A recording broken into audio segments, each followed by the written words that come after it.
Bom dia, irmãos e irmãs. Graça e a paz de Jesus. Como é que vocês estão? Espero que estejam bem. Que em nome de Jesus seja um tempo de fortalecer a caminhada, renovar as forças, cientes, conhecedores mesmo, de que há Deus na nossa vida, na nossa casa, há Deus em Israel, Israel como esse recôndito aí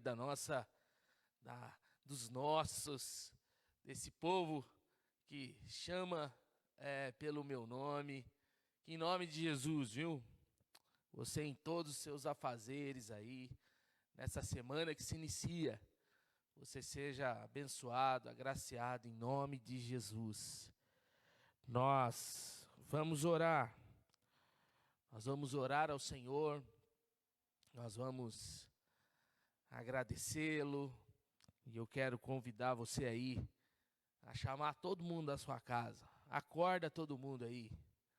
Levanta o pessoal e vamos nessa. Vamos usar desse tempo da melhor maneira possível.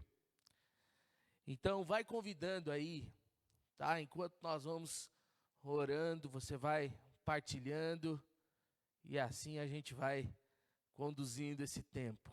Vamos orar? Vamos rogar mesmo ao Senhor a paz, a graça, a bênção para esse dia? Então vai lá. Senhor Jesus, muito obrigado por esse tempo. Louvado seja o teu nome. Rogamos a ti, Pai, teu perdão. Rogamos a ti a tua presença. Rogamos a ti o cuidar mesmo, Pai, das nossas emoções. Rogamos a ti, Pai, a cura, o Deus que intervém de forma sobrenatural, de forma abençoadora, em nome de Jesus, seja sobre cada um, seja sobre cada lar, aonde cada um estiver, que em nome de Jesus, Pai, os teus atos de bondade, de fidelidade, de misericórdia, de graça, inunde mesmo, Pai, inunde mesmo cada vida. Que assim seja, para o louvor da tua glória. Muito obrigado, Pai, por essa manhã. Que em nome de Jesus, em tudo, o Senhor seja engrandecido. Que assim seja, em nome de Jesus. Amém e amém. O som está baixo? Bom, vamos ver aqui. Que Deus abençoe muito a vida de cada um de vocês, viu? Ronaldo, Maria do Rosário,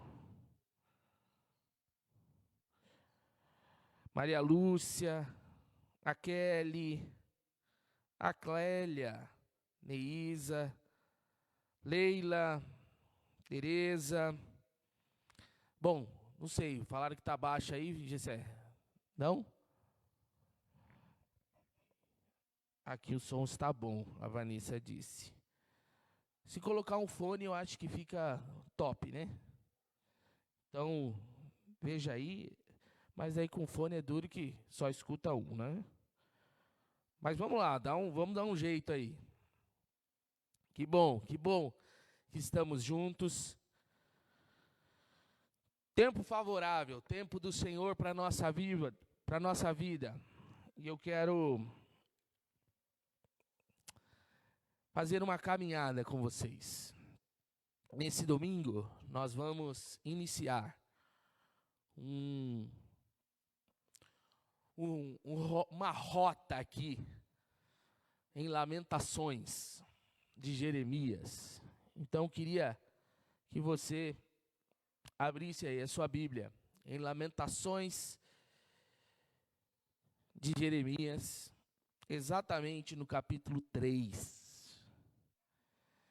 Então, só aí, conversando um pouquinho, nós temos todo dia, às 18 horas, o tempo de orar. E eu gostaria de instigar você, em nome de Jesus. Eu sei que você tem seu tempo de meditação, de oração, mas eu gostaria muito que eu e você fizéssemos desse tempo uma caminhada juntos. Reúne, 6 horas da tarde, 18 horas. Você vai dobrar o joelho, você vai clamar ao Senhor. E eu quero também despertar você para colocar isso de alguma maneira. Não para que eu saiba que você está participando, né, desse momento. Não, não é por isso, não. Não é para mim, né? É para Deus, é em tributo e louvor ao nome de Deus. Mas é também em favor de abençoar vidas. Não é uma cobrança para, no final das contas, saber que você está participando desse tempo. Mas é que abençoa vidas. Então eu queria que você ou colocasse um áudio, ou colocasse um texto, ou algo que Deus tem partilhado para você, ou um vídeo que você assistiu e foi uma bênção para você. Então eu quero despertar você, faça isso todo dia, às 18 horas. Nós estamos no nosso tempo de orar. E não deixa passar despercebido, não. É necessário disciplina, gente. Você vai ter que colocar lá, 18 horas, o povo está reunido e eu quero me reunir também. E nós vamos fazer desse tempo um tempo abençoado. O tempo que você puder participar. Então, queria deixar esse convite aí para você. Então, vamos lá. Outra coisa é de que nós começamos o nosso curso, Evangelho na Vida, pelo Zoom, nesta sexta-feira. Então, os nossos encontros serão às 19 horas. Então, o pessoal que se inscreveu, vamos lá. Nós temos uma lição de casa, né? Um texto que foi enviado. Então, faça suas observações. Então, próxima sexta-feira, 19 horas, exatamente às 19 horas. Nem um minuto a menos, nem um minuto a mais. Lembrando que são apenas 40 minutos que a plataforma do Zoom nos fornece. Então, por isso tem que ser cronometrado, tá bom? Nossos encontros têm sido apenas aqui pela manhã, no domingo. Então, parte da tarde, noite, tenta reunir aí sua família, fazer um culto doméstico, uma celebração na sua casa, valendo-se de tantos meios disponíveis, tanta coisa boa. Mas eu indicaria você a fazer, você e a sua família. Agora, se você quiser assistir outra live, faça isso. Mas usa desse tempo para que vocês cresçam na partilha da palavra, na oração. É a minha indicação, tá bom? Não vou indicar nenhuma outra live, nenhum outro encontro. Faça você e a sua casa, você e a sua família, utilize desse tempo para o louvor da glória de Deus.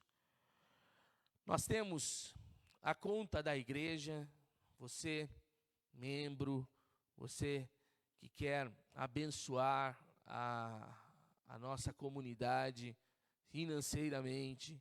Nós temos aí número, você pode fazer isso por transferência, da melhor maneira que você achar.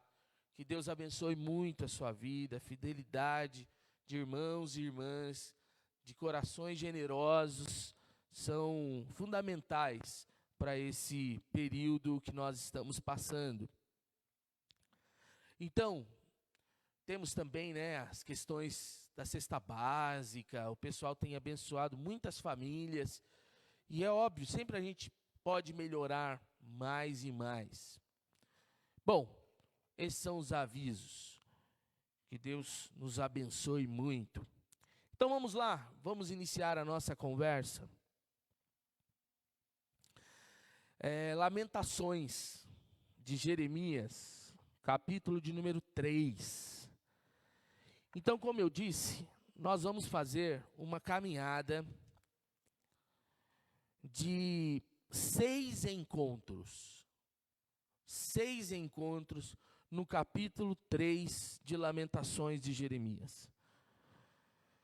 Então é um texto curto e é impossível você não ler Lamentações de Jeremias, não fazer as devidas comparações com o nosso tempo. Se você ler do primeiro verso do capítulo 1 até o 22º versículo do capítulo 5, são 5 capítulos apenas de Lamentações, é impossível você não chorar. É impossível você não fazer as alusões, as comparações com os nossos dias. Então, eu acredito que Lamentações é um texto básico para o tempo que nós estamos vivendo. Então, é um convite para você desfazer-se aí dessa pedra rígida, talvez seja ou esteja a nossa alma, o nosso coração, e nos sensibilizar e nos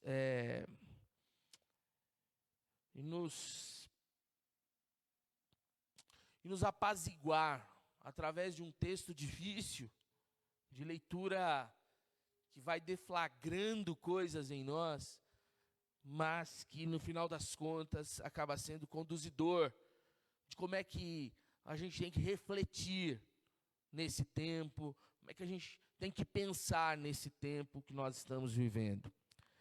Então, vai chamando aí a galera. Darcy, Celeste, Paz. Lindo dia de outono mesmo, Dar. Vamos nos alegrar mesmo no Senhor. E você vai mandando aí sua pergunta, seu questionamento. Vamos interagir, assim fica melhor. Então, vamos lá. O caminho nosso será o seguinte. Hoje, nós vamos do verso 1 até o verso de número 20. Semana que vem, iremos do verso 21 ao verso 38.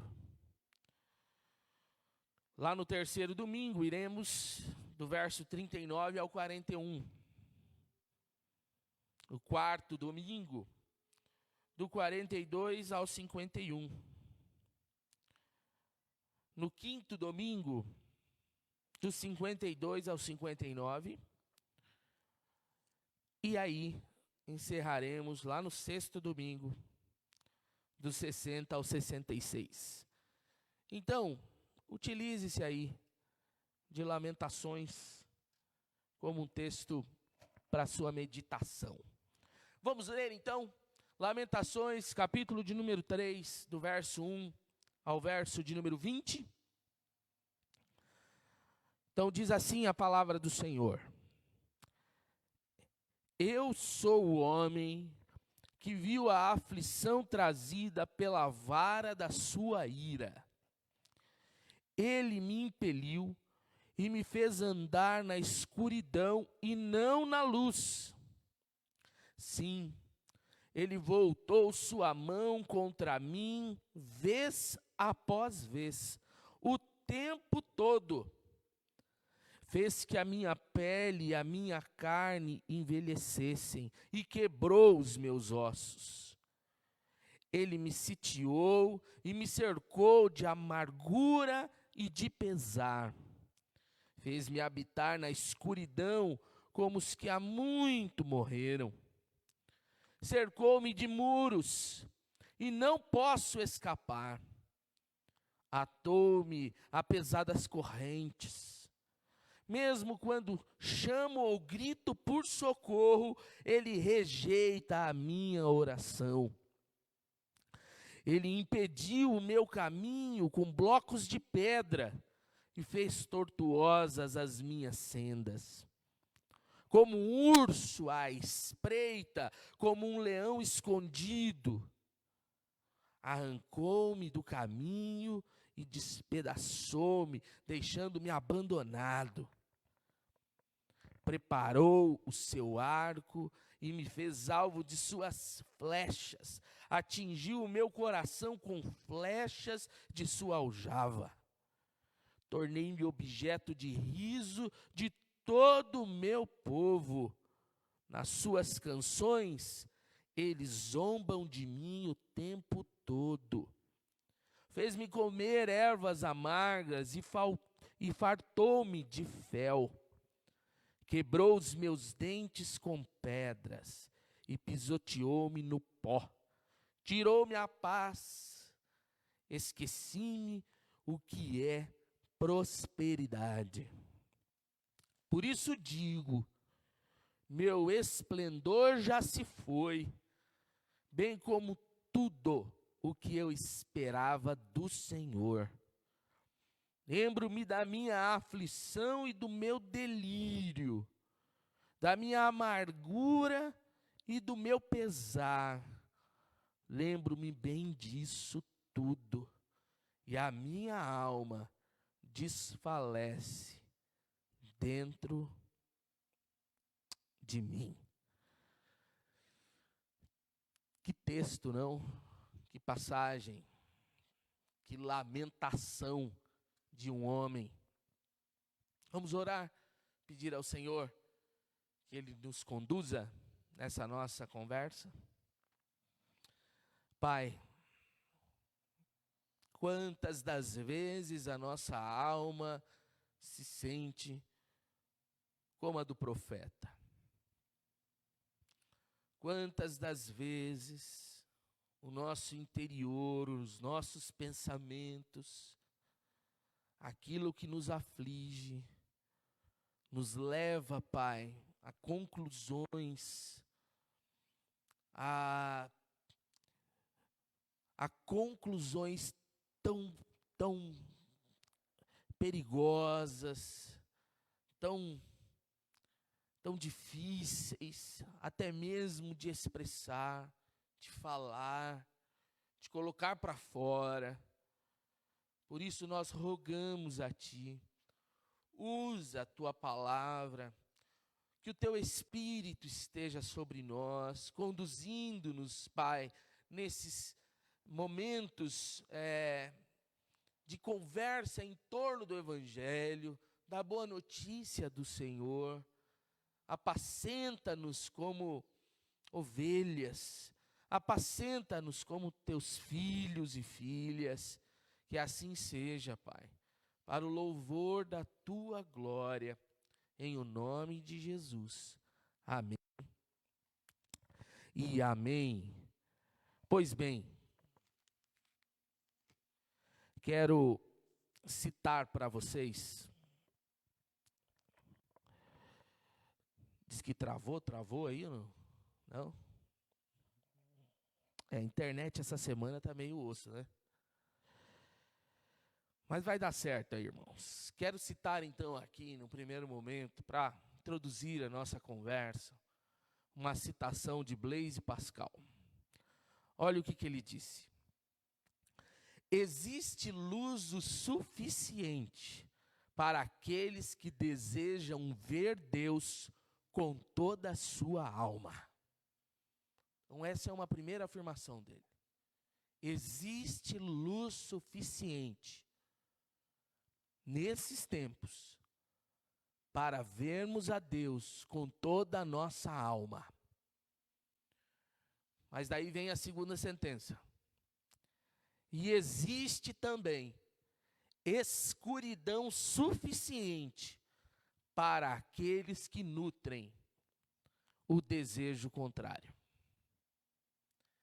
Então vem a segunda sentença, que é difícil de ouvir, mas que para Pascal é uma verdade.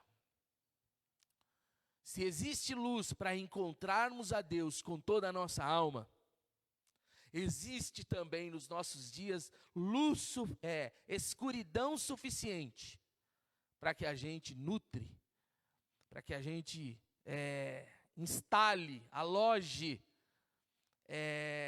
sentimento contrário. Contrário ao quê? Dessa existência, da ação de Deus no mundo. Essa é uma frase que faz a gente refletir. Essa é uma frase que precisa ser colocada para que a nossa fé seja levada no mais alto grau, para que aquilo que está em nós seja colocado em xeque, para que no final das contas saiamos ainda mais relevantes na nossa relação com Deus, conosco mesmo e com o próximo. Porque de fato não pode ser negado. Tudo está aí, expressa a glória de Deus, então existe luz suficiente para crermos que Deus se faz presente. Mas existe escuridão também, para que concluamos que talvez Deus esteja escondido, talvez Deus tapou os olhos, talvez Deus não esteja querendo mais interagir, agir de forma que estabeleça seu amor, sua graça e sua misericórdia. Quem olha desse prisma vai encontrar resposta na desilusão, na desesperança. De fato, isso é verdade. Por isso, a vida com Deus não é algo baseado apenas em frases feitas, em conceitos que nós, hora ou outra, taxamos dentro de nós e que ficam intocáveis para todo sempre. Eu acredito que este seja um tempo onde a nossa vida com Deus, tudo aquilo que professávamos ou professamos a respeito de Deus, precisa ser questionado, precisa ser revisitado, precisa ser desempoeirado, precisa ser remexido. É necessário isso acontecer. Não dá para, num tempo como esse, continuarmos a caminhar de maneira como se nada estivesse acontecendo. Nós estamos sendo convidados, irmãos e irmãs, a olhar para dentro de nós, em meio à luz que existe para concluirmos que Deus se faz presente, mas também olharmos a escuridão que pode trazer assombro para os princípios mais basilares do que é a nossa fé, de quem Deus é, e tudo que cerca a nossa caminhada espiritual, a nossa peregrinação espiritual. Por isso, eu acredito absolutamente que Deus é um mistério, que a história com Deus não é algo trivial, extrapola. Por mais que Deus se aloque aqui no meio de nós, por mais que a sua luz seja suficiente para o encontrarmos, essa escuridão também deixa claro que esse acesso não é tão simples assim. Por isso, eu acredito que no mistério de Deus, no mistério da ação de Deus no mundo, nós somos chamados para pensar sobre a fé e sobre a dúvida.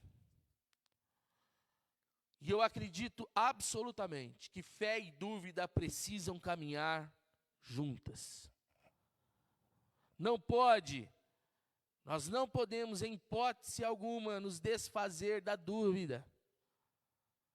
Por quê?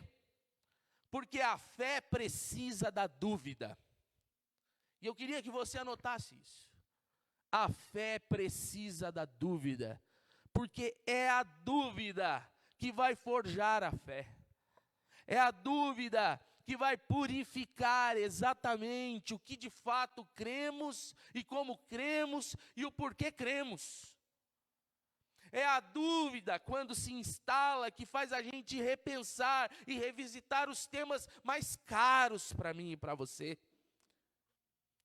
Então a dúvida tem esse papel. Tem esse papel de colocarmos sobre a mesa a escuridão desse momento da história, faz a gente olhar o que é essa luz de Deus, o que é esse amor de Deus, o que é essa misericórdia de Deus, por que o mundo está passando por isso que está passando, o que está acontecendo nesta hora. A dúvida levanta a gente para não ficar no marasmo. A dúvida chega em momentos oportunos para forjar a nossa existência. E é óbvio que a dúvida, quando está mais acentuada do que a fé, dúvida não pode se desfazer da fé. A dúvida também necessita da fé. Inclusive, os mais ferrenhos ateus necessitam de uma fé para, no final das contas, crerem em algo que eles estão instalando no coração, porque até para dizer que Deus não existe, tem que ter fé. Tem que crer que isso é verdade. Por isso, se a dúvida está sobressaltada, num relevo maior, ela necessita da fé. Por quê? Porque a fé não deixa, em hipótese alguma, cairmos num ceticismo, num lamaçal de uma vida onde tudo é muito movediço. E eu acredito absolutamente que nas páginas da Bíblia, Lamentações expressa exatamente isso. Existe luz suficiente para entender quem Deus é, ou como Deus tem se manifestado. E existe escuridão também, para se instalar em nós perguntas, questionamentos, assombros, medos, pavores e tudo mais. Porque a vida com Deus não é tão aritmética assim. A vida com Deus não é matemática. A vida com Deus é uma trama. Deus não é tão lógico quanto nós pensamos. Por isso, a dúvida se instala para purificarmos ainda mais o que é que cremos, o que é que não cremos. Note que Jesus Cristo de Nazaré utiliza-se dos tempos mais assombrosos, das dúvidas dos discípulos, para apresentar as lições mais graciosas e maravilhosas. Não sei se tem como a gente fugir disso.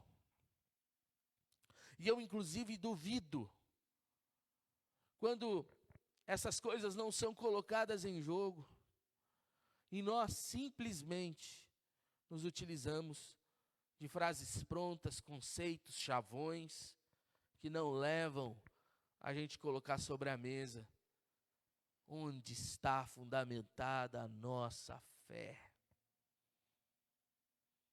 Por isso, o texto que lemos é um grito da alma. Você sabe muito bem que o livro de Lamentações tem um contexto. E o contexto é da invasão da Babilônia no Reino do Sul, em Jerusalém. E ali, o que era mais fundante para os judeus ficou à mercê. Porque quando você olha para Israel, o que comanda, o que é eixo central da vida judaica israelita, é a vida com Deus, é o templo, são os sacrifícios, são as liturgias, são os caminhos que Deus estabeleceu para esse povo através das suas leis. E agora, com a invasão da Babilônia, tudo isso foi desmoronado, colocado no chão. Israel, que começou com uma política teocrática, onde Deus de fato era o rei, Deus de fato conduzia o seu povo, viu as nações vizinhas com o seu rei e pediu a Deus então o seu rei, e Deus então estabeleceu o seu rei. Viram o apogeu do reinado na vida do Davi, ao ponto de Davi estabelecer uma promessa de um reino da sua estirpe, da sua descendência. E ali as esperanças foram sendo renovadas. Rei é quase que como a organização daquela nação, daquele povo. Se tem um rei aonde escuta a Deus e de fato é um instrumento de Deus, a nação vai se desenvolvendo, vai acontecendo. Mas agora eles estão sem rei também. Rei saiu fugido e foi encontrado, e a história é triste. A terra, promessa do Senhor, a terra, local aonde as casas estavam, onde as famílias se desenvolviam, não era apenas um lugar geográfico, mas era a resposta concreta de uma promessa que Deus havia feito. E agora aquela terra, que era a própria vida daquele povo, está destruída. Então olha só, o templo está destruído, o rei como fonte de organização está destruído, foi deportado. A própria terra agora está desolada. Então, olha só o contexto. O contexto é de exatamente o tripé daquele povo estar desmoronado. E o que faz agora? Como é que a gente pensa? Como é que a gente desenvolve a vida? Aqui agora você vai entendendo do porquê da fala desse homem que viu de fato a aflição trazida pela vara da sua ira. E aqui é uma conversa entre um homem e Deus. E uma coisa interessante do livro de Lamentações é que ele é composto de 5 capítulos. Capítulo 1 e 2, o 4 e o 5, tem 22 versículos. Exatamente um acróstico, com a primeira e a última letra do alfabeto hebraico. Era um acróstico. Então, cada palavrinha, cada letrinha, eles davam uma sentença. O capítulo 3 é o triplo de versículos. São 66 versículos. E é um acróstico também, mas de 3 em 3 frases. É muito difícil hoje para nós pegarmos toda a organização do texto, não tem como mais. Mas em hebraico, a leitura era estética, era bonita. A própria visualização do texto era também algo muito bem organizado.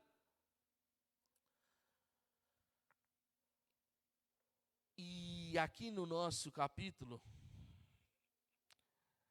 nos 66 versos,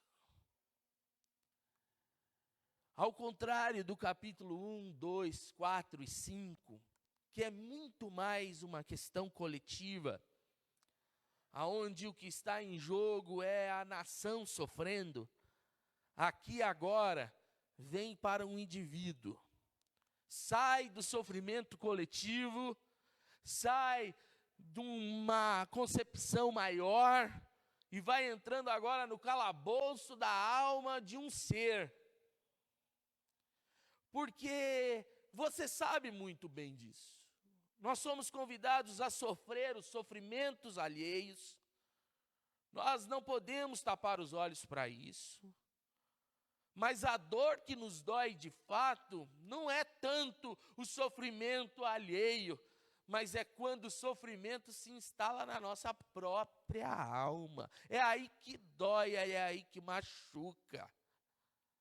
Eu vejo ali, eu vejo acolá, ok, eu choro, eu me desanimo, mas nada é tão visceralmente vivenciado quando está aqui, ó, em nós, tomando aqui as dores da alma, da vida, gente. E aí, a gente vai entendendo essas dinâmicas, porque hora ou outra, por mais que o povo sofra, eu talvez não esteja na dinâmica do sofrimento do outro, e aí eu sempre julgo o outro, no meu sofrimento, que ele não está conectado comigo. Você já viu isso em igreja? Igreja é o seguinte, você tem o cara lá tentando animar a plateia. E aí, vamos, gente, vamos cantar, gente, vamos fazer, gente, vamos nos colocar em pé agora. Agora, ora com o seu irmão, pastor, tem muito dessa. Olha para o lado e fala para o seu irmão, ó, Deus te abençoe. Tem bastante gente que gosta de fazer isso. E aí, quem está aqui da frente vai olhando a dinâmica de como é que a igreja desenvolve, desenrola. Tem gente que participa, tem gente que entra, mas tem gente que não está nem aí. Tem gente que fala, não vou fazer isso não. Porque não está inteirado, não está inteiro, não está tocando, sabe? Não está coçando nele. E aí não faz sentido para ele. Agora, quando se instala na nossa alma, quando pega aqui, aí é outra parada, é outra questão. Porque daí não tem como eu não me interagir, não tem como eu entrar. Por isso que, talvez numa terapia de grupo, todo mundo tem que falar, todo mundo tem que expor, todo mundo tem que colocar para fora, porque todo mundo tem o seu sofrimento estampado. Não faz sentido uma terapia de grupo onde 3 falam e os outros ficam calados, não compreendendo nada. Só vai para uma terapia de grupo quem está sentindo a dor da alma, lá dentro. E é isso. O nosso autor sai do coletivo e entra agora para o indivíduo. E eu queria já deixar uma pergunta aí para vocês. Quem é esse camarada que sofre aqui? Quem é o indivíduo sofredor? E aí, eu queria deixar pelo menos 3 instâncias de quem é esse sofredor. O primeiro pode ser mesmo, de fato, o Jeremias, o que escreveu o texto. Mas é óbvio também que a gente pode dizer que sou eu e você, seres que sofrem. Mas existe também uma terceira via, de que é alguém que de fato sofreu nessa vida. Sofreu e sofreu muito. Para que no final das contas, o sofrimento não fosse descabido e sem propósito. E aí fica aí, quem é esse? Que sofre para não deixar o sofrimento ser apenas sofrimento, mas caminho de significação que é que está acontecendo na vida. Por isso eu quero ver com vocês, pelo menos, algumas coisas, de que se nós estamos falando que o coletivo sofre, e de que o indivíduo sofre, e a gente sofre de fato, quando o indivíduo é afetado, que é que tem poder? O que é que acontece na vida que tem esse poder de instalar em nós a desesperança? O que é que acontece na vida que faz com que essa desesperança crie mundos dentro de nós, construa casa, morada, faz morada em nós a desesperança? O que é que tem o poder de instalar a desesperança? Você pode tentar aí colocar o que é que desinstala, melhor, o que é que instala a esperança aí na sua vida? Tem bastante gente aí, ó. A Diva, a Nilza, o Rodolfo, Genilda, Ângela. Bênção pura aí, ó. Deus abençoe muito vocês. O que é que tem poder de gerar desesperança aí em você?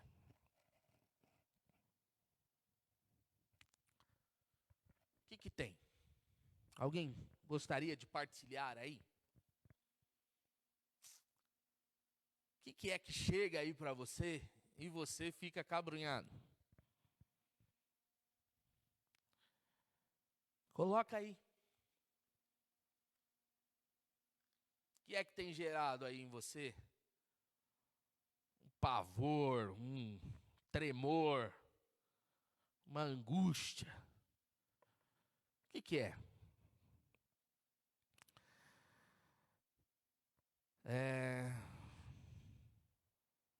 Então aí, ó, colocou.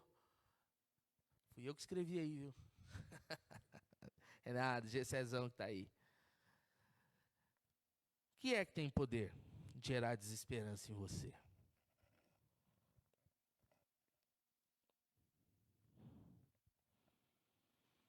Aí colocando aí. Eu acho que em todo livro de Lamentações existe pelo menos 1, 2, 3, 4, 5 questões que têm o poder de colocar em nós, de instalar em nós a desesperança. E a primeira coisa que eu enxergo é de que a desesperança se instala quando nós damos conta de que nós somos frágeis. Nós somos frágeis. Nós pensamos que damos conta. Nós pensamos, hora ou outra, que somos fortes. Nós pensamos que as coisas estavam no seu devido lugar. Nós pensamos que agora que eu pensei que a coisa iria de vento em popa, nós apenas pensamos.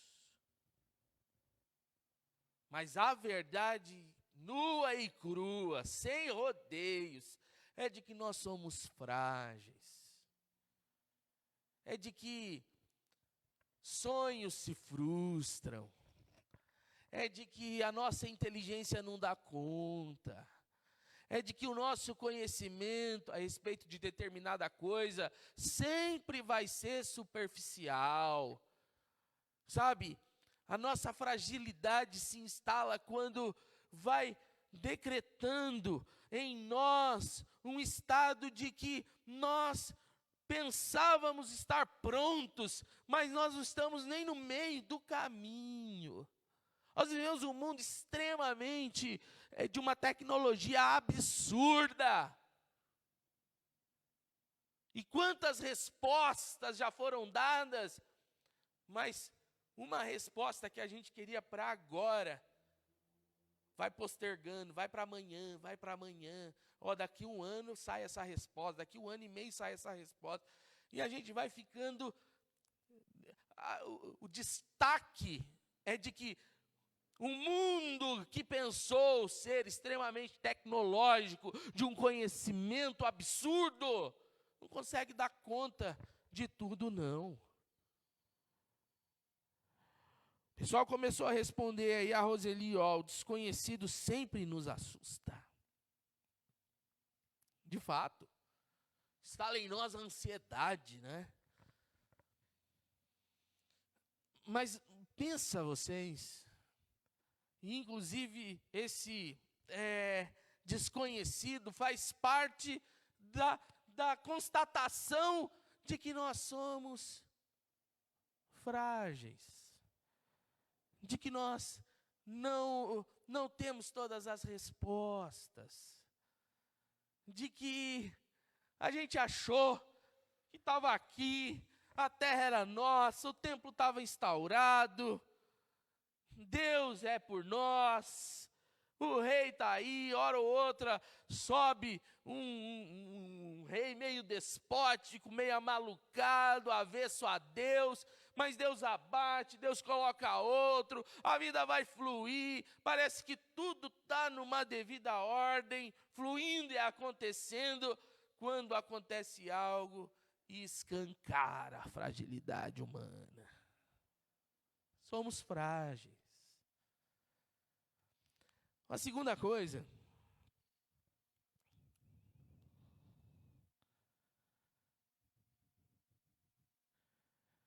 exatamente aí, Rodolfo. A segunda coisa é de que não basta apenas concluir que somos frágeis.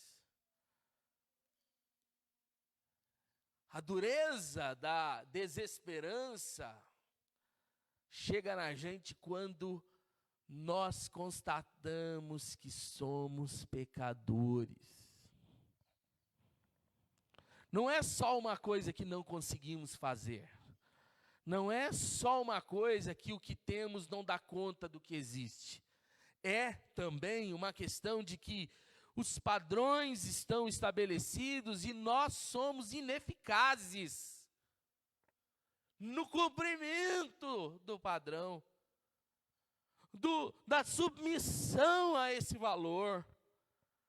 Nós somos dados a uma vida desenfreada, desorganizada.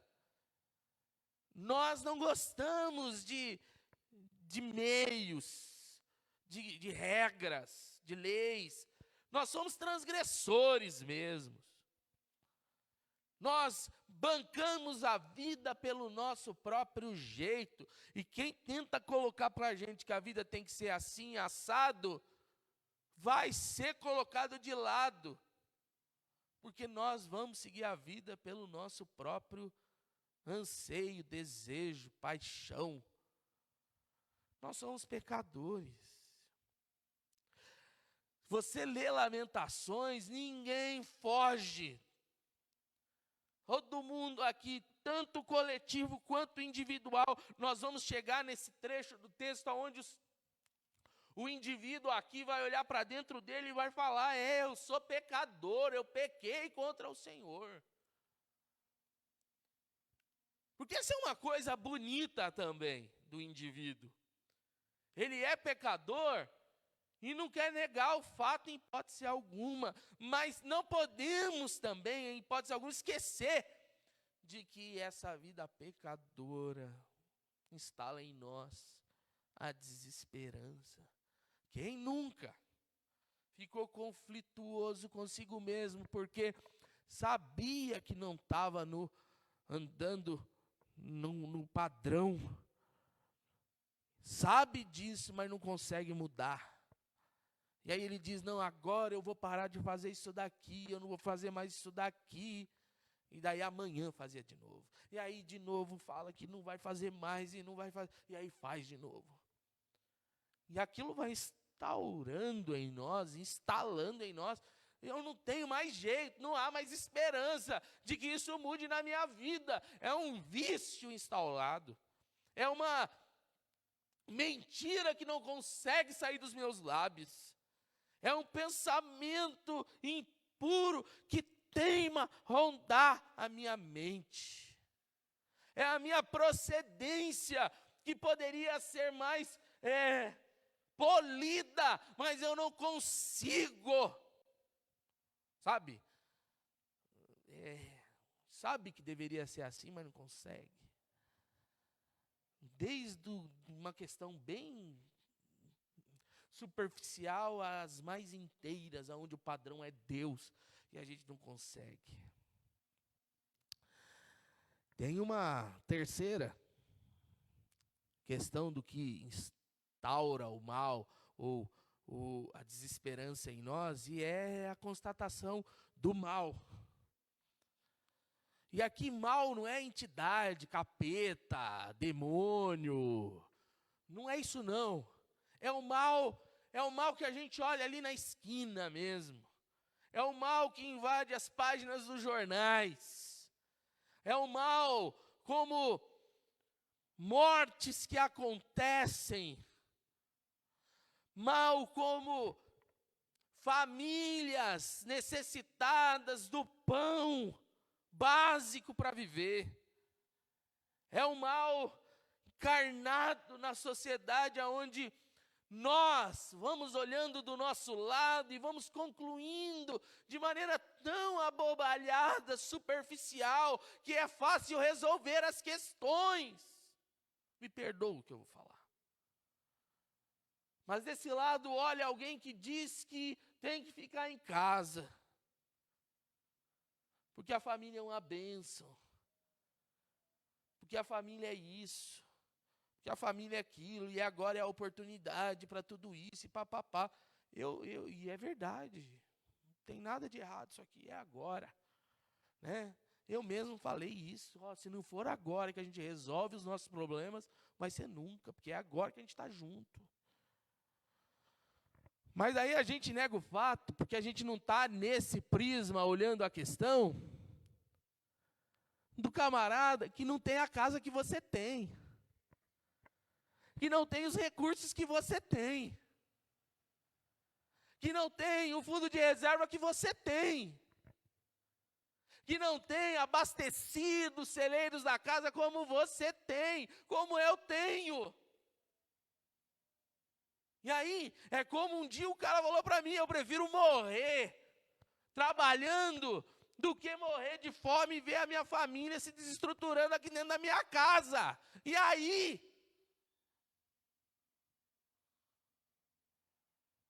Note que eu não falei e daí, tá? Falei e aí? Porque é assim, gente. O mal está instaurado. Olha aí. Você tem os números subindo assustadoramente aí na nossa cidade de contaminados. E de fato, fique em casa. Mas você consegue ser tão insensível assim e apenas colocar de forma fria o outro lado da moeda? E que lado da moeda que está certo, gente? É o mal está instaurado.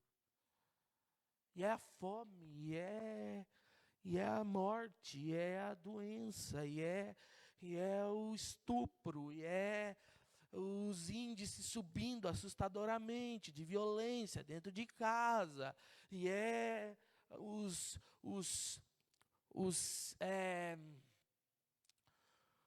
homens da fé se valendo da fé para ganhar dinheiro nessa hora. É o mal. O mal está aí. A maldade está aí.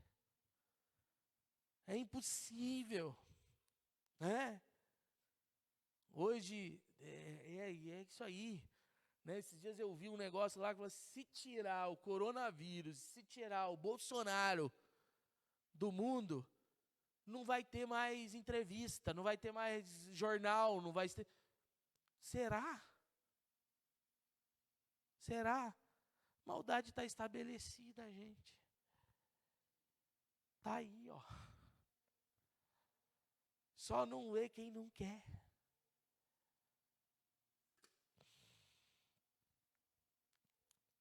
Quarta coisa que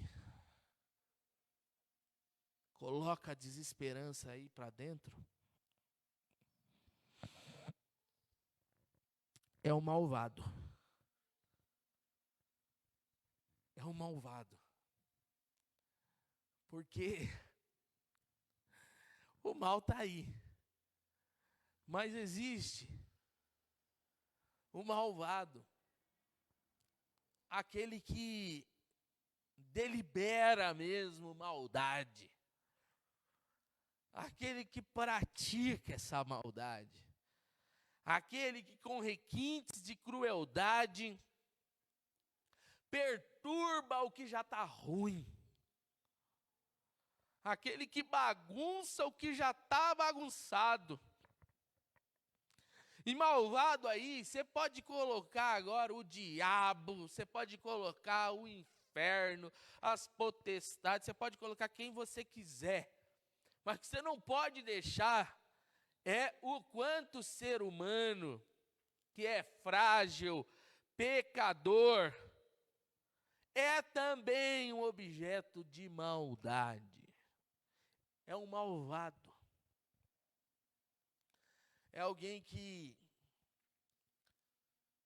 julga.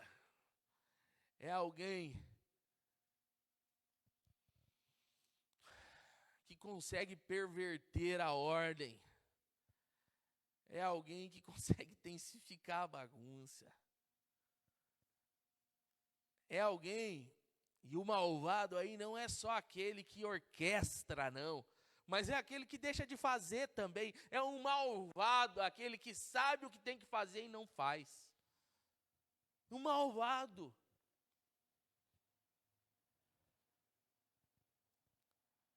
E aí estamos nós. Não tem como não ficar desesperançado num mundo desse, não é verdade? Imagina. Eu não sou tão forte quanto eu pensei. Eu, na verdade, não consigo vencer as minhas paixões. O mal está aí. Eu não preciso nem ir ali. E o malvado está à solta. E no final das contas eu sou um malvado.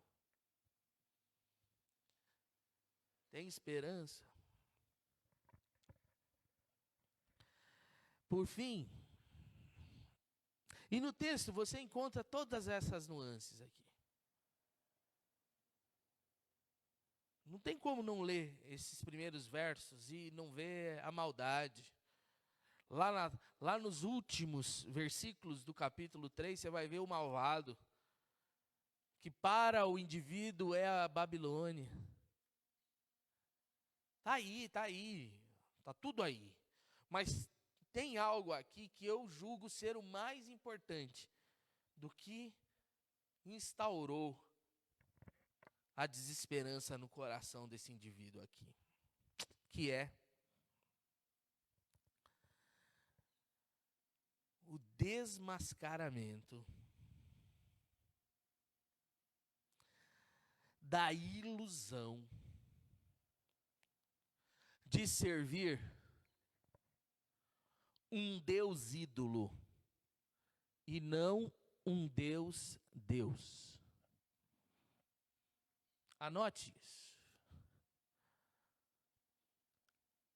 Nesse texto, para mim, o que mais aloja a desesperança no coração é o desmascaramento da ilusão de servir um Deus ídolo, um Deus fabricado, um Deus construído pelas minhas mãos, do que um Deus, deixando Deus ser Deus, como Deus é. Porque o que dói nesse texto aí é o verso 18. Olha só o que diz o verso 18. Por isso eu digo, meu esplendor já se foi, bem como tudo o que eu esperava do Senhor. Está aí. Vou repetir. Por isso eu digo, meu esplendor já se foi, bem como tudo o que eu esperava do Senhor. É aqui que dói. É aqui que dói, é aqui que a desesperança chega.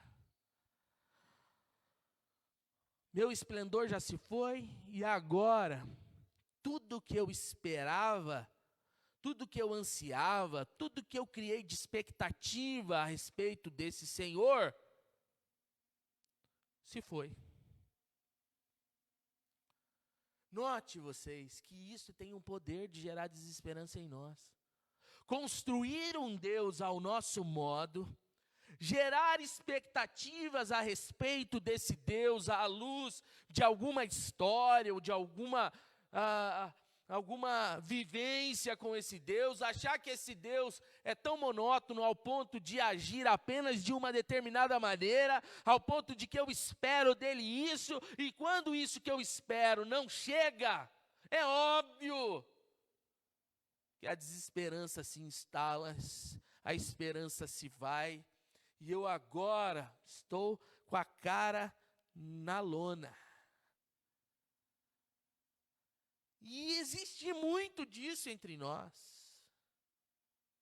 A construção de um Deus ídolo forjado a versículos que gostamos, deixando de lado tantas outras nuances de Deus, apenas fazendo de Deus um ídolo forjado a versículos de caixinha de promessa, quando não entendemos a vida sublime do eterno Deus que não cabe em nenhuma caixinha, nem na de promessas.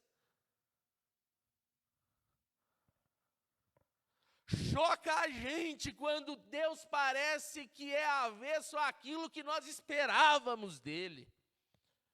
E aí a gente fica embasbacado. E aí a gente fica com um monte de pedra no meio do caminho mesmo. Note que esse indivíduo está rasgando o verbo, rasgando a alma, colocando seus impropérios para fora e falando com Deus. É com Deus que ele está falando. E lá pelas tantas entra o clamor, o ardor da alma mais intenso. Meu esplendor se foi e tudo que eu esperava do Senhor também. Porque era um Deus aritmético. E aqui entra exatamente uma crítica que precisamos fazer. Deus não cabe em nenhum compêndio de teologia sistemática. E eu não estou propagando aqui o anti-intelectualismo. Você tem que ler, você tem que estudar, você tem que pesquisar, você tem que orar, você tem que fazer tudo isso. Mas o grande problema é quando nós pensamos que agora achamos a teologia que estudou Deus em todas as suas partes. E quando você fala isso, Deus sente isso. E quando você faz isso, Deus sente. A teologia reformada, por exemplo, é extremamente bela, muito bonita, mas extremamente aritmética. Enquadra Deus. E os absurdos de Deus, porque o mistério de Deus, o Deus totalmente outro, por mais que você possa falar em termos X, Y, tomo 1, tomo 2, tomo 3, Tudo isso, no final das contas, é criar um Deus com a nossa expectativa, e vai ser frustrante, porque todas as vezes que nós colocamos a respeito de Deus algo que esperamos dele, e isso não acontece, choca a alma.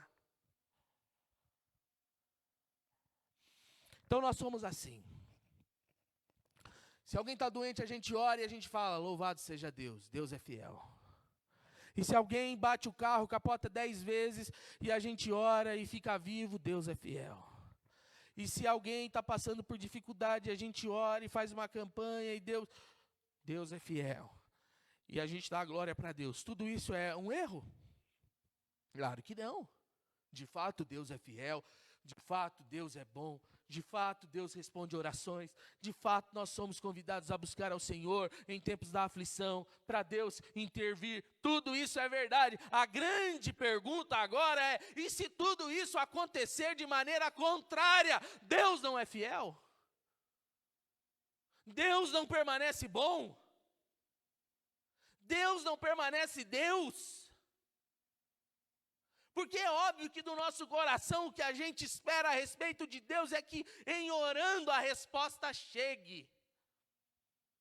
Mas se não responder? E se Jerusalém for sitiada? E se o templo desmoronar? E se a gente tiver que ficar em casa o restinho desse ano? E se alguém da nossa família morrer? E se eu morrer? E se a minha filha, por causa da maldade do mundo, for estuprada por alguém?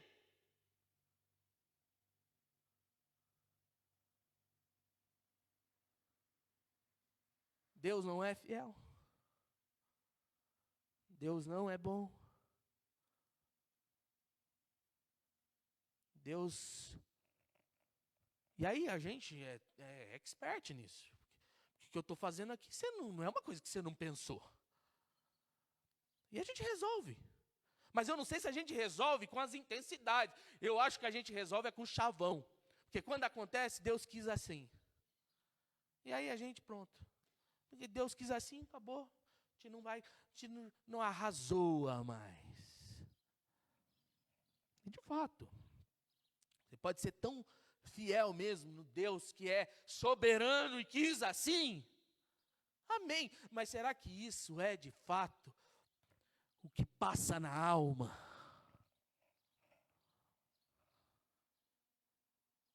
Como eu já partilhei para vocês, o momento mais difícil do meu ministério foi na frente de um caixão de uma criança de 3 meses, onde a mãe olhou para mim e disse assim, ó, você não precisa falar nada, pastor.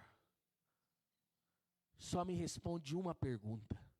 Aonde é que está Deus agora? E aí? Se Deus mantém vivo, Deus é fiel. Onde é que está Deus agora? E aí que está.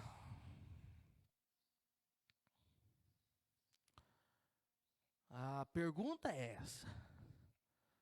A nossa fala, os nossos chavões e tudo mais, eu não sei se é de fato uma construção interna que temos entre nós e o nosso Deus. Eu não sei, irmãos, mas eu acho que é só cartilha que nós lemos e que foi introjetada sobre nós e que nós temos frases prontas para todas as horas, mas elas são superficiais. Se elas não tiverem enraizamento mesmo em Deus, vai sucumbir.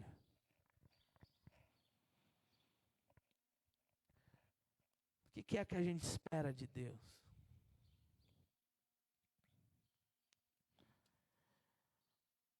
Pois bem, nós vamos, e eu queria deixar para você, mesmo em meio a essas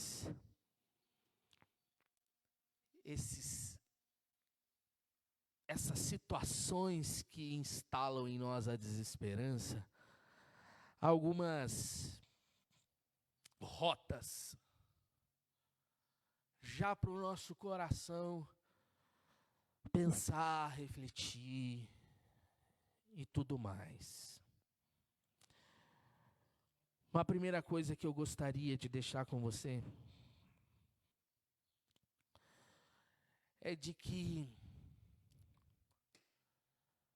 se eu e você queremos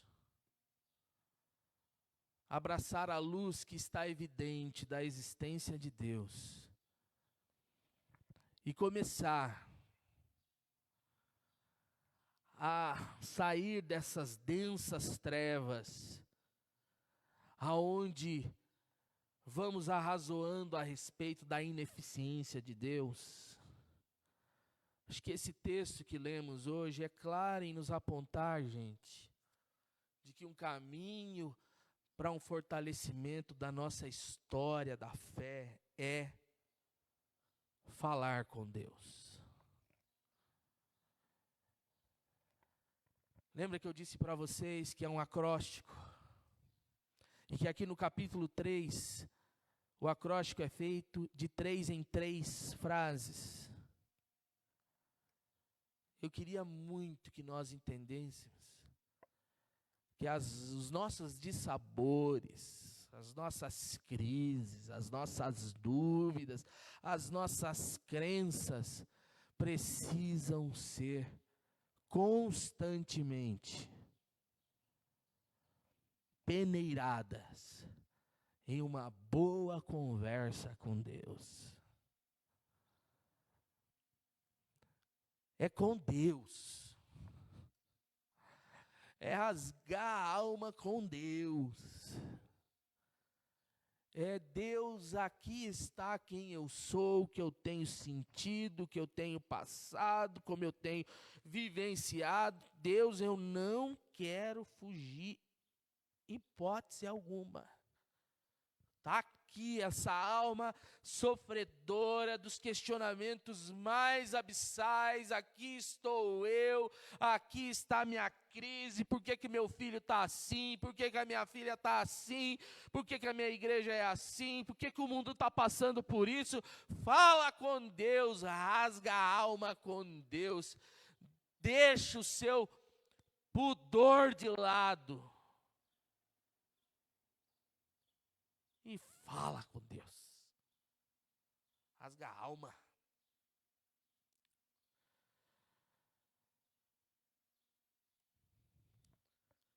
Porque é na vida com Deus mesmo, desse arrazoar com Deus, dessa luta com Deus, que a nossa fé não vai estar baseada em chavões, não vai estar baseada em espiritualizações bobas.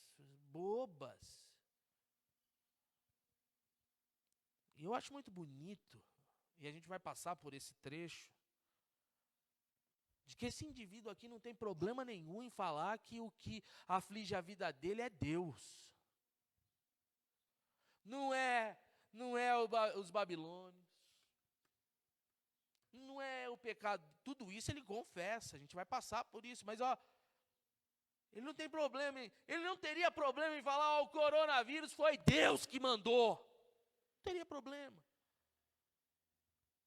Eu já tenho os meus questionamentos, mas esses eu faço com Deus. E aí vem um que colocou que Deus é assim, que não pode falar assim a respeito de Deus, e espera que Deus só manifeste assim. Esse vai um dia passar de forma frustrada. Porque, meu irmão, é na conversa com Deus que você entende que Ele não é do jeito que você construiu Ele dentro do seu pensamento. Ele é mais do que isso. Se é a primeira coisa, fala. Sabe? Expõe. Usa da terapia para o grande terapeuta da vida. Eu acredito nisso. Se nós orássemos mais, nós utilizaríamos muito menos tantas outras alternativas que buscamos. Mas eu não sei. Nós gostamos é de farofa, irmãos. Eu gosto é de farofa. Sabe? Minha mãe lembra de mim, por exemplo, quando ela vai fazer comida. Você sabe o que ela lembra de mim? Ai, o Pierre gosta de cebola. Olha só, irmãos. Tem picanha, tem franguinho na panela, tem polenta, tem salada, mas o Pierre gosta de cebola. É o que eu gosto, cebola. Olha, minha mãe lembra de mim por causa da cebola. Parece que a gente gosta de cebola, é de farofa.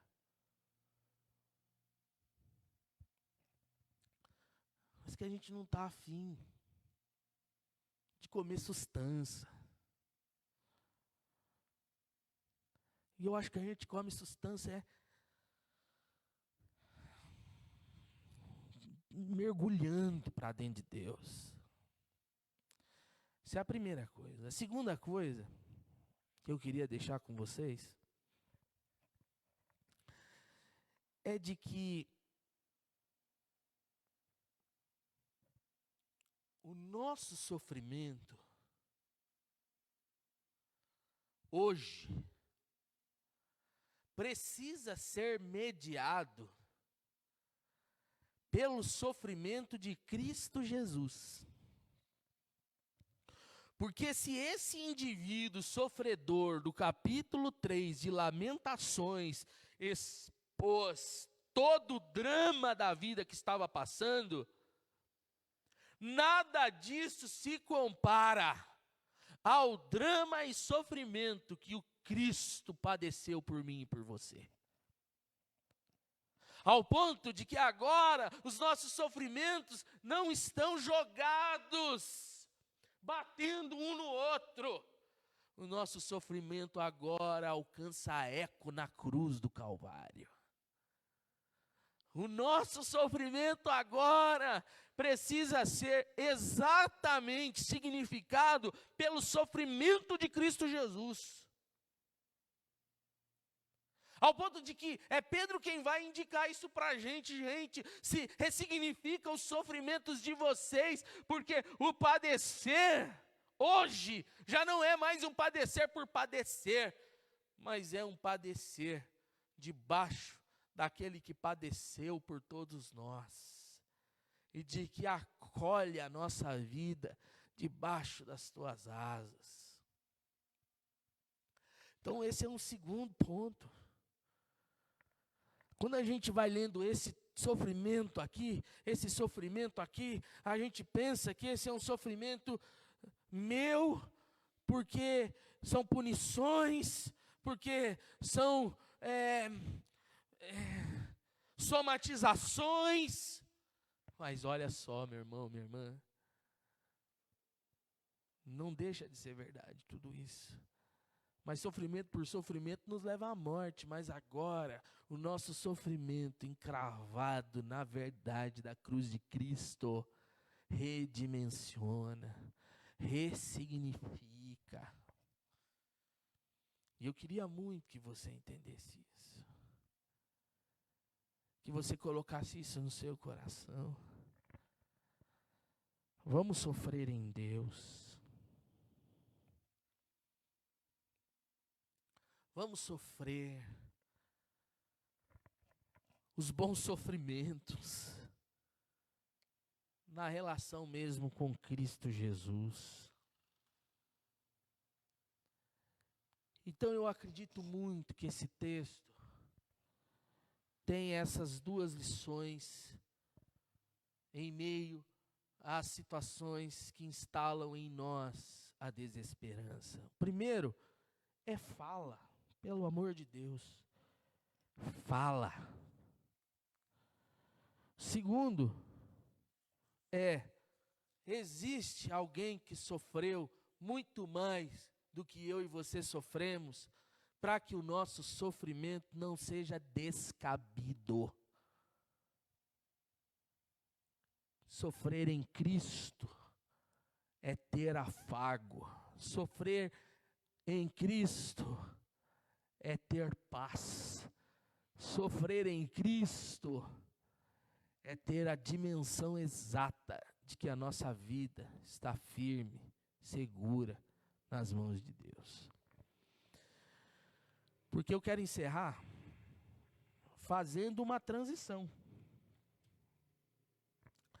Transição já para o nosso próximo encontro. Porque olha só o que diz aí o verso 21. Todavia, lembro-me também do que pode me dar esperança. E olha, gente, esse cara aqui disse isso sem Jesus ter feito o que fez. Hoje eu e você temos a cruz levantada sobre nós e nós somos convidados a olhar para a ação de Deus em Cristo Jesus e trazer de fato ao coração e à vida que pode dar esperança. Sabe por quê? Você vai ler aí o texto na sua casa, todos os capítulos, e você vai ver uma coisa. Sabe o que você vai ver?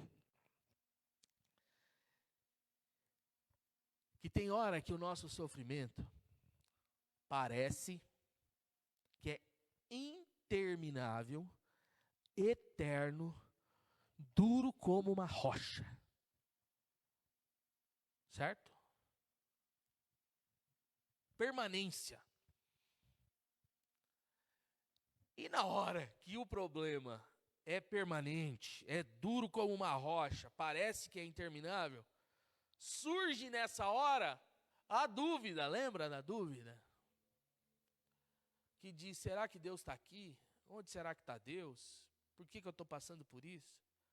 Ao ponto de que agora a gente conclui que o problema parece perseverante e Deus parece esporádico. Parece de vez em quando.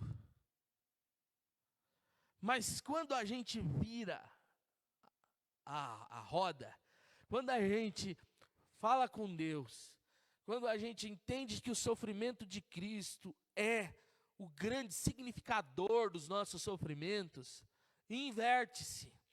Ao ponto de que agora os nossos sofrimentos ficam passageiros e a ação de Deus, suas misericórdias que se renovam a cada manhã, sua fidelidade, sua bondade, é isso daí que é permanente. E é isso que eu acho que nós temos que vivenciar nesse tempo. Sabe, está na hora da gente compreender que o problema não é eterno, mas de que o nosso Deus é eterno.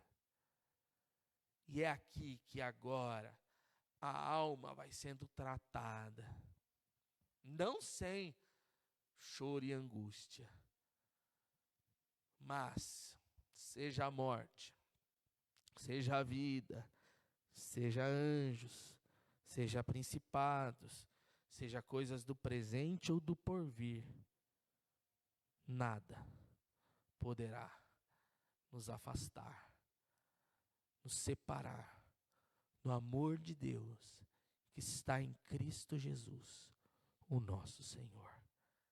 Vamos orar? E eu quero orar aí. Porque o que estabelece a desesperança no seu coração é também o que estabelece, o que instaura em mim a desesperança. Então nós vamos orar. Senhor Jesus, muito obrigado por esse tempo. Fala conosco. Dá-nos a tua bênção, a tua paz. Tantas coisas, Pai, que nos cercam. Tantas coisas, Pai, que vai criando habitação no nosso ser, na nossa alma. que vai minando as forças, que vai fazendo os ossos doerem, que vai fazendo os dentes doerem, a mente perturbar, tanta coisa. Mas nós queremos, Pai, não negar nossa fragilidade, nossos pecados, a maldade do mundo, os malvados. Não queremos negar nem que hora ou outra construímos um Deus ao nosso modo, pelas nossas próprias mãos. Mas Deus, em Ti queremos entregar, a Ti queremos entregar todos esses nossos percalços da alma. É nas Tuas mãos, é na Tua face, é de joelho dobrado, é com o coração quebrantado. Não frente à delegacia dos homens, nem no cartório, nem nada, é aqui, nós e o Senhor, falando, expondo, abrindo o peito e a alma, porque nós não queremos que a nossa vida esteja fundamentada em chavões, em apenas conceitos que foram estabelecidos pela religiosidade nossa. Por isso, Pai, ensina-nos de que Tu és o servo sofredor por excelência, o Deus de toda glória, que sofreu o que sofreu, para não deixar os nossos sofrimentos serem apenas sofrimentos. Mas o Senhor está querendo trazer significado aos nossos sofrimentos. O Senhor está querendo colocar em nós de que a vida do Senhor em nós, pela graça e misericórdia, é muito mais firme, é rocha segura. E os problemas, eles estão aí. E os problemas, estes sim são passageiros. Estes sim terão fim. Este sim, mesmo não tendo fim, não tem a palavra final. Tu és o nosso Senhor e Salvador. Nos abençoe e nos guarde. Abençoe a vida de cada um dos meus irmãos e irmãs. Que todos sejam abençoados. Nas crises lá dentro, no calabouço da alma, sejam fortalecidos em o nome de Jesus. Amém e amém. Pois bem, que Deus abençoe muito aí a vida de cada um de vocês, tia Verinha, a Kelly, Ose, Ângela. Bênção pura aí, todo mundo, viu? Deus continue a abençoar a vida de vocês. Excelente domingo. Que Deus abençoe muito. Receba a bênção do Senhor. Que o grande amor de Deus, a graça maravilhosa de Jesus Cristo, Filho, as inspirações, o consolo, a presença, os ensinamentos do Espírito Santo, seja sobre a sua vida e a sua família, hoje e sempre. Amém e amém. Deus abençoe.